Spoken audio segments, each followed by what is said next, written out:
and good morning. Welcome into episode 1 of the Side Sermon Podcast. I'm your host, Jared Mueller. Those of you watching on YouTube, you can see that I am dressed closer to my avatar that is a part of the logo for the Side Sermon Podcast because I am all dressed up and ready to head to work. So hope everybody's doing well this morning. I really appreciate I got some good feedback already from the introduction to the podcast that was posted yesterday.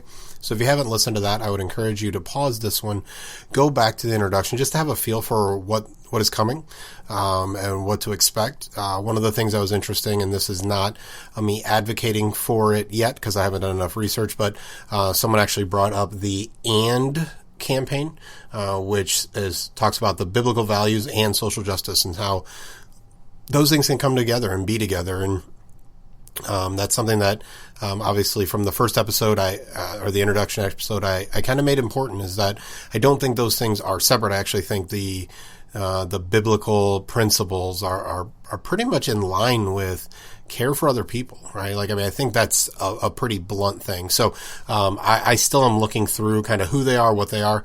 Much like everything really in society right now is we don't always know everything, right? There are people that will say things that we find interesting or even have a really good website that has some good information on it. And then as we dig deeper, we find out that they've been involved in this, that, or the other. And so I don't want to assume everything about the AND campaign is great, but it was definitely something that I was appreciative that someone sent to me after listening to the introductory episode of the Side Sermon Podcast. So anyway, so here we're going to roll right in. Again, the goal is that these are 15 to 20 minutes. Yesterday I went 22. Let's see if I can not do that today. And again, today's episode is going to be about priorities. So on YouTube, you see kind of at the bottom, episode 1, priorities. And I think that's just a really good place to start. When we think about where we are in life, in our individual our individual lives, our society, our country, across the board, priorities seem to be very clear for a lot of people. Often I tell people you can tell what is important to you by your calendar and your checkbook. And I'm not unique. I didn't make that up. I'm sure I've heard that many places, but I think that's a really good way of understanding what your priorities are, is what is on your calendar. And maybe you aren't the person that keeps a calendar, but how is your time spent? If someone followed you around marking how you spent your time, what would they think is important? I think that's a good way to understand what is important in your life and how you're doing things. I think the second thing is really your checkbook. It's how you spend your money, right? Now, that doesn't always mean, what percentage or any of those kind of things, but what are you consistently spending money on? What are some of your big purchases? Those kind of things. Those are ways for you and I to understand what our priorities are and kind of get a grip on those. I want to kind of share with you what I think is a good way to prioritize things. And again, I am not pretending, A, that I'm right, that there is a right way to go about this, and B, I'm not pretending that I'm perfect or anywhere near perfect. Again, when I'm talking to you and when I'm talking on this podcast, I'm talking to myself, right? I'm talking to past Jared, future Jared, friends of Jared, those of you who never met me. I'm talking to all of you. And so it's important to me that I make sure that's clear, and I'll probably make it clear most episodes, is that this isn't a thing where I think I've got this all together. I may have the concepts down. I may understand what I need to do, but I'm a complete and utter failure in most of these things and working hard at it. But I think that's the starting place, right? Is knowing what you want to do, knowing what's important to you, and then working on it and getting better. So when I think of priorities, I have a very clear way of thinking about how we prioritize things. And that is very simply my needs, other people's needs, my wants, other people's wants. So my needs come first. The reality is much like an adult and a child on a plane, the adult needs to first put on their mask if something happens in the sky and then help the child. Well, the reality is that if my needs aren't taken care of, if I am sacrificially allowing or pushing other people to get their needs met first, and I'm not getting my needs met, I might short-term help them, but long-term, I'm going to be no good to them because I'm not getting my needs met. Okay? And so, first and foremost, your needs are very, very important. And so when we talk about priorities, first we have to really understand what is a need. And again, I'm not going to pretend like there is a right way to define a need, right? We all have certain needs. We all need water, which I'm going to take a sip of right now. We all need some kind of nutrition. We all need some kind of housing, right? We all need some kind of, I'll use the word income, but it could be, it doesn't have to be as simple as that, but we have to be able to get the water, get the food, get the housing, those kind of things. So we have some very basic needs, but for other people, there are needs like socialization, right? As a very extroverted person, I have an absolute need for socialization. When I don't have it, and COVID has played a role in this, when I don't have it, my energy levels go down, depression is a bigger issue, and those kind of things. For other people, you can look at the 5 love languages, right? And those define your needs, right? In relationships, and whether that's intimate relationships, friendships, whatever it is, those love languages can be really, really important, and those things can be considered needs. And again, your list of needs and my list of needs may be different. But if we can be really honest, I don't need a bigger house. I don't need a better car. I don't need the best food in the world, right? Now, I like it, right? I want those things, but I don't need them. I don't need $1 million. I don't need $1 billion, right? I don't need. Now, again, for some of you, based on lifestyle, based on decisions you've already made, house payments, car payments, whatever, there may be a need for that, right? There may be a need for a certain amount of money. But if we often think of, if I get my needs met first, and then how can I meet the needs of others? And I want to be really clear about this. I talked about it in the introduction. When I talk about the needs of others, when I talk about others, just know that I'm not talking about everyone. Because the reality is, in the musical movie Hamilton, Hamilton actually talks about it in a debate with Thomas Jefferson. He talks about if we fought in every war for freedom, we'd never stop. Well, it's kind of the same thing. If we're talking about serving other people's needs, well, there's always needy people. Here's where I would say we can focus our help on other people's needs. Who's in your life, right? Who are the people in your life whose needs you can help meet? Now, those people may be people you know directly, or it could be related to your community. And so whatever that looks like, but it's not about you fulfilling everyone's needs after you fulfill your own. It's about fulfilling the needs of people that are around you and whatever kind of relationships those are, whether that's work, whether that's community, whether that's the McDonald's worker when you pull through for your coffee or your breakfast or whatever that is. It's all about the people you're connected to at some level. And so it's not about, I got my needs met, then I got to spend all my money or all my time on other people. No, that's not it. Because the reality is that your family, your friends, your coworkers, those people are a part of your lives, and those people have needs that they need met as well. Okay, so again, it's first your needs, then other people's needs.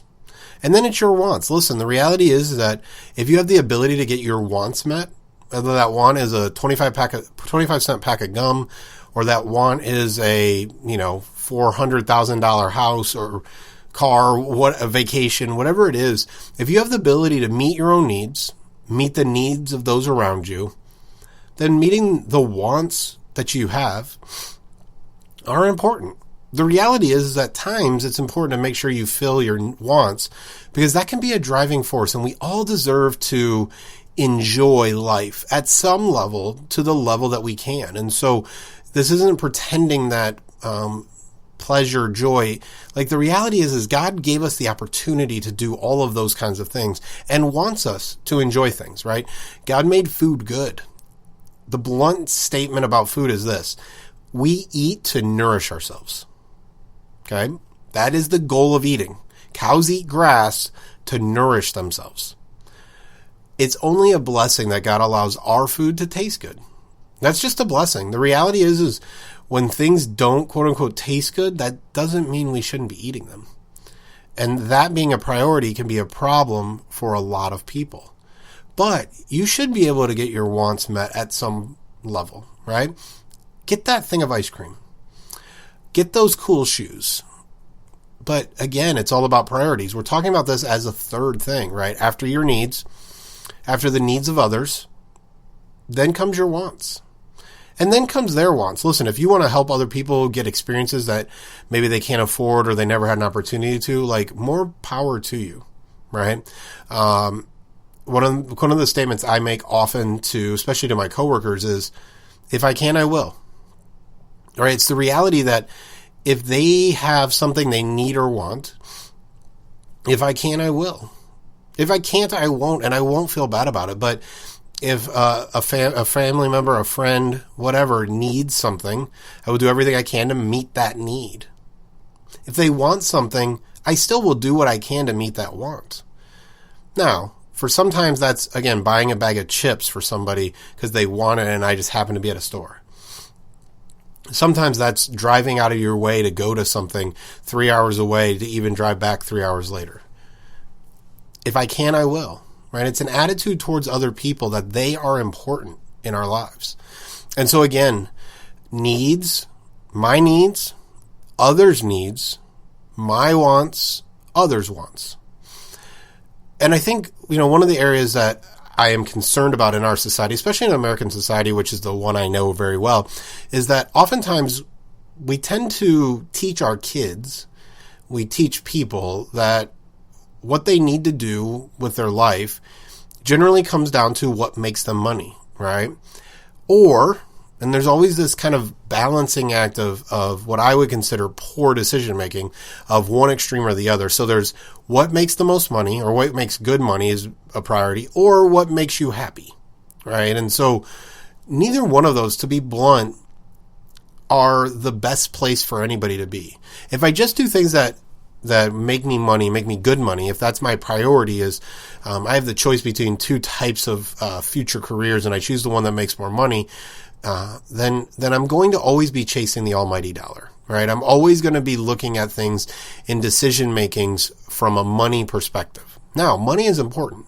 Money helps me get my needs met, helps me meet the needs of others, and helps me the wants as well, right? But there's a quote in the movie Wall Street Money Talks. And Shia LaBeouf is talking to one of the main characters, and Shia says something. He asks the question. He said, "What's your number?" The guy's like, "What are you talking about?" And he says, "I've met people, and everybody has a certain number, a number that their bank account would have to get at, that they would just walk away and just be happy, just retire, whatever." And the guy said, "More." Because the reality is when we prioritize money as our number one reason for making decisions, especially from a career perspective, but in general, when we make it our number one, we'll never be happy because we'll always be looking for more. There's some surveys that say the average person would say they'd be happy and content with $8,000 more income a year. So that means, on average, someone making $30,000 thinks they'll be happy at $38,000, but someone making $40,000 thinks they'll be happy at $48,000, right? So, and so on and so forth. And obviously that changes a little bit as you go up, and that is an average. But the reality is it speaks to the idea that more is always better. So when we push our kids towards what's going to make money, I think we tend to take away their why, right? The why you do things. Listen, if you go to work today, it's Monday morning. Hopefully this gets published right around 7. If you go to work today and your only why is to make money, and you're not able to find any kind of thing that you're passionate about, whether that's serving customers at McDonald's, whether that's, Fortune 500 CEO and everywhere in between, if you can't find some joy in your why, if you can't find some mission in your work, then I would say, in general, in my 18 years as a mental health professional, you often will struggle. You'll be looking for more money. You'll be looking for a raise. You'll be looking to get ahead. And those things will be your priority, right or wrong. And again, this isn't a judgment on money. Money is important, but money cannot be your number one why. In the same way, I don't think what you love or what makes you happy can always be your number one why either. Because here's the reality. If we all did what made us happy, if we all did what at kindergarten or first grade we were all ninjas or princesses or firefighters or police officers, there would be no McDonald's workers, right? There would be nobody taking my trash. There would be nobody cleaning the offices. There would be no, honestly, there'd probably be no nurses maybe, or phlebotomists, or, certain jobs people wouldn't do if you only were making your decision based on your why, right? Or what you want to do, what makes you happy. Somewhere in the middle is the reality. And I think that's probably the most difficult thing for humans, and the most difficult things for Americans, is to really focus on what's in the middle between what I love to do and what makes me money. Generally speaking, is going to be a healthier thing. I am a mental health professional. My job title is psychotherapist. Here's reality. I would love to just sit around and talk to people. I would. I'd love to train. I'd love to hang out. I'd love to chat. I'd love to even counsel them. What I don't want to always do is get up and be at work by 7:30. What I don't always want to do is have a schedule. What I don't always want to do is documentation. What I don't always want to do is meet with my bosses or go to staff meetings, right? And so somewhere between my passion and making money is the truth.